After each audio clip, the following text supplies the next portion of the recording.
Victims and bullies are the same thing. I repeat, victims and bullies are the same thing. What do I mean by that? Okay, well, if you saw the last couple of videos I did, you would have seen me talk about why neither the victim nor the bully were real. The victim not being real, essentially because all the victim is the sovereign individual who has chosen to believe in the idea that they are powerless and therefore given their power away freely. And the bully not being real because you can only have a bully where there is a victim present. So if the victim isn't real, then the bully can't be real either. They are, however, both very powerful ghosts, and a lot of us still believe in ghosts.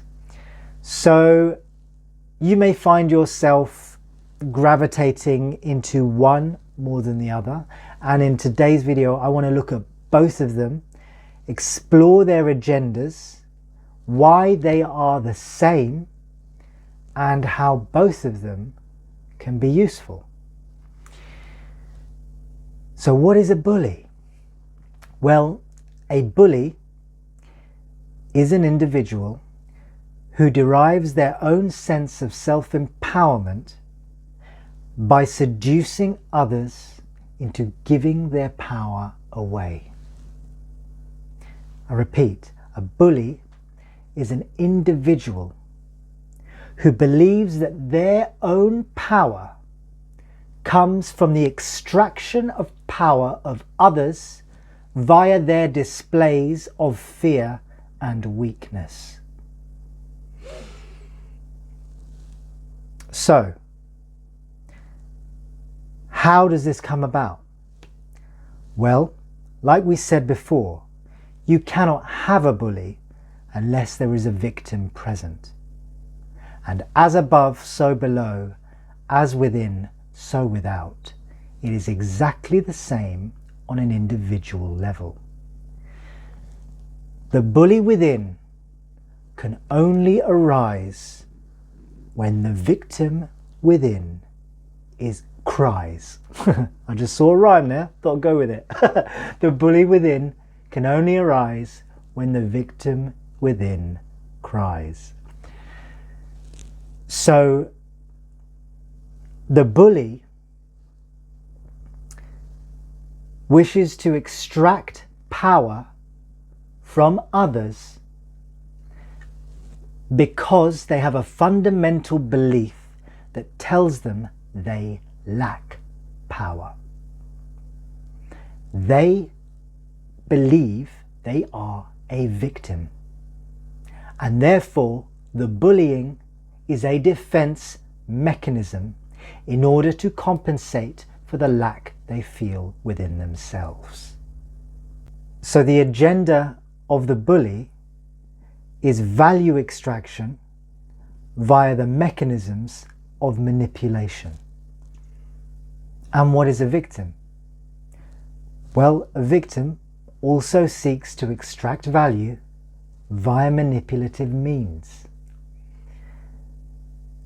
From the victim's own sense of disempowerment and lack of strength and competency, they exonerate themselves from any personal responsibility,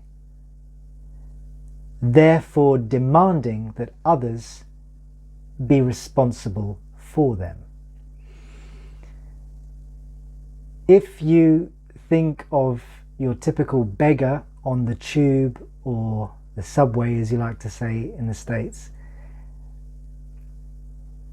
what is the kind of energy they always embody? And what are the sorts of stories they tell as they ask you for help? They always come with a very big sob story that is designed to elicit feelings of guilt and ultimately responsibility on your part to help them. The bigger the sob story, the bigger the financial reward in the end. So their agenda is the same as the bully. It is value extraction via the mechanisms of manipulation. Now this is no surprise because both the victim and the bully are essentially the same thing as we discussed. But what is the positive side to this archetype, if you will? Well, you cannot have a hero's journey or a rags to riches story or a grand superhero tale without a victim with hurdles to overcome. Because the victim, the destiny of the victim, is to ultimately become the victor. And that journey starts when we turn the lights on, pay attention, and notice the places in us where we are giving our power away. So if you find yourself slipping into victim or bully, see it as an opportunity to stop, look within, and recognize the place in yourself that believes it has no power. This way, we begin to reclaim what is ours. We begin to reclaim our sense of value, our inner strength, and ultimately can become more congruent, more authentic, and more integral human beings. So I think we'll leave it there for today.